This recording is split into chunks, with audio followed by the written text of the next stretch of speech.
Baik, sebelumnya Assalamualaikum warahmatullahi wabarakatuh. Salam sejahtera untuk kita semua.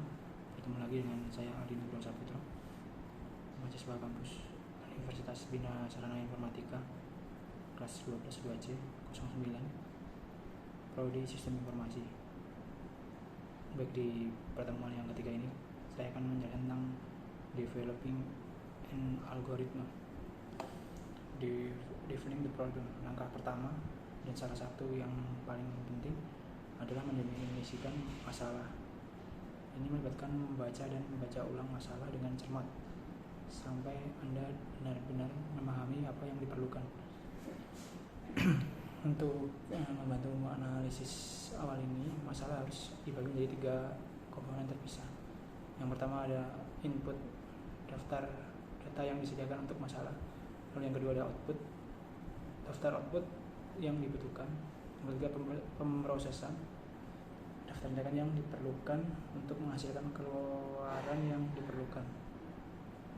Saat membaca rumusan masalah, komponen input dan output mudah diidentifikasi karena menggunakan kata-kata deskriptif seperti kata benda dan kata sifat. Komponen pemrosesan juga diidentifikasi dengan mudah. Pernyataan masalah biasanya menggambarkan langkah-langkah pemrosesan sebagai tindakan, menggunakan kata kerja dan kata keterangan. Dalam beberapa masalah pemrograman, input, proses, dan output mungkin tidak didefinisikan dengan jelas. Dalam kasus seperti ini, itu yang terbaik adalah berkonsentrasi pada output yang diperlukan. Melakukan hal ini kemudian akan menentukan input dan cara akan ditetapkan untuk menentukan langkah-langkah pemrosesan yang diperlukan untuk menghasilkan output yang diinginkan. Sebuah program diperlukan untuk membaca 3 angka, menjumlahkannya dan mencetak totalnya dengan melihat kata-kata yang digarisbawahi. Dapat dilihat bahwa kata kerja pemrosesan adalah baca, jumlah, dan cetak. Langkah-langkah ini sering didapatkan di tambahan ke diagram pendefinisian untuk membuatnya lengkap. Input untuk masalah, output yang akan dihasilkan, dan langkah-langkah processing yang diperlukan untuk mengubah input menjadi output. Ada pola dalam kata-kata yang dipilih untuk menggambarkan langkah-langkah ini. Setiap tindakan digambarkan sebagai kata kerja tunggal diikuti oleh objek 2 kata. Penelitian telah menunjukkan bahwa jika Anda mengikuti konvensi ini untuk menggambarkan langkah pemrosesan 2 manfaat akan dihasilkan. Contohnya, sebuah program diperlukan meminta operator terminal dan untuk pembacaan suhu maksimum dan minimum pada hari tertentu.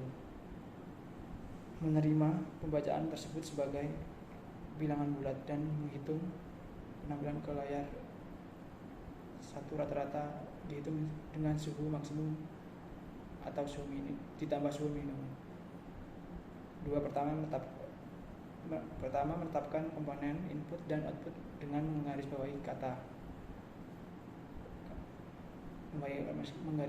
benda dan kata sifat.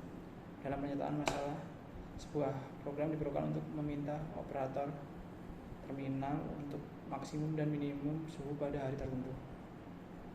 Terima pembacaan tersebut sebagai bilangan bulat dan hitung serta tampilan ke layar. Suhu rata-rata dihitung dengan suhu maksimum plus suhu minimum. Komponen input adalah pembacaan suhu dan minimum, dan output adalah suatu suhu rata-rata. Sebelum program diperlukan untuk meminta operator terminal untuk pembacaan suhu maksimum dan minimum pada hari tertentu.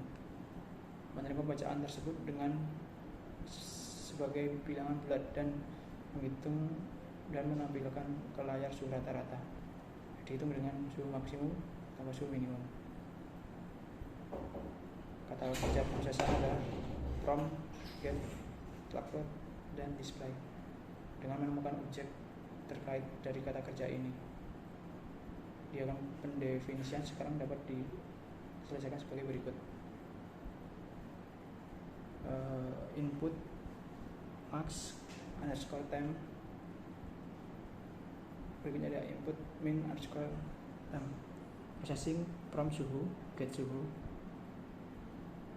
Kemudian yang min underscore temp, calculate average suhu, display average suhu. Output average underscore temp. Kemudian ada design solution algorithm. Merancang algoritma solusi adalah tugas yang paling menantang dalam siklus hidup suatu program. Setelah masalah didefinisikan dengan benar, Anda dapat memulaikan solusi. Upaya pertama dalam perancangan algoritma solusi biasanya tidak menghasilkan produk jadi. Langkah-langkah solusi mungkin nantinya dapat diubah atau dihapus. Pseudocode berguna dalam proses coba-coba ini karena relatif mudah untuk menambah, menghapus atau mengubah instruksi. Jangan ragu untuk mengubah algoritma atau bahkan membuangnya dan memulai lagi jika Anda tidak sepenuhnya puas dengannya atau jika algoritma tidak benar, program tidak akan benar. Kemudian ada solution algoritma, diagram yang menentukan penunjuk apa yang diperlukan dan perhitungan sederhana akan menentukan caranya. Menggunakan pseudocode dan struktur kontrol untuk membangun algoritma solusi sebagai berikut. Add underscore 3 underscore number, read angka 1, angka 2, angka 3, total sama dengan angka 1 tambah angka 2 tambah angka 3. Print total n. Ada beberapa hal yang perlu dipertimbangkan dalam algoritma solusi ini. Yang pertama, sebuah nama telah diberikan untuk algoritma, yaitu add3 number. Nama algoritma harus menjelaskan secara singkat fungsi dari algoritma dan biasanya sebagai kata kerja tunggal diikuti oleh objek dua kata. Kemudian yang kedua ada pernyataan n. Lalu kemudian yang ketiga, semua langkah proses antara nama algoritma dan pernyataan n telah diidentasi agar mudah dibaca. Yang keempat, setelah langkah menyelesaikan dalam diagram pendefinisian berhubungan langsung dengan satu atau lebih pernyataan dalam algoritma, misalnya baca 3 angka dalam diagram pendefinisian menjadi read angka 1, angka 2, angka 3 dalam algoritma dan menjumlahkan angka menjadi total sama dengan angka 1 tambah angka 2 tambah angka 3. Kemudian cek the solution algoritma. Setelah solusi ditetapkan, itu harus diuji kebenarannya. Langkah ini diperlukan karena sebagian besar kesalahan logika utama terjadi selama pengembangan algoritma, dan jika tidak terdeteksi, kesalahan ini dapat diteruskan ke program jauh lebih mudah untuk mendeteksi kesalahan dalam pseudocode daripada dalam kode program yang sebenarnya. Ini karena begitu pemrograman dimulai, biasanya disasumsikan bahwa logika algoritmanya benar. Kemudian ketika kesalahan terdeteksi, perhatian Anda terfokus pada baris kode individu untuk mengidentifikasi masalah, bukan pada logika yang dinyatakan dalam algoritma. Kemudian selecting test data, memilih data uji untuk memeriksa algoritma. Lihat spesifikasi program dan pilih kasus uji sederhana yang didasarkan pada persyaratan spesifikasi, bukan algoritma. Dengan melakukan ini, Anda masih dapat berkonsentrasi pada apa yang seharusnya dilakukan oleh program.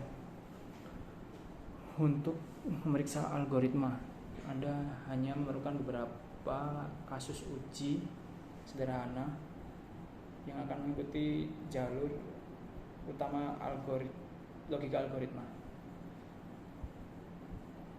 Kemudian ada step index checking algoritma. Ada 6 langkah sederhana yang harus diikuti. Lakukan index checking suatu algoritma.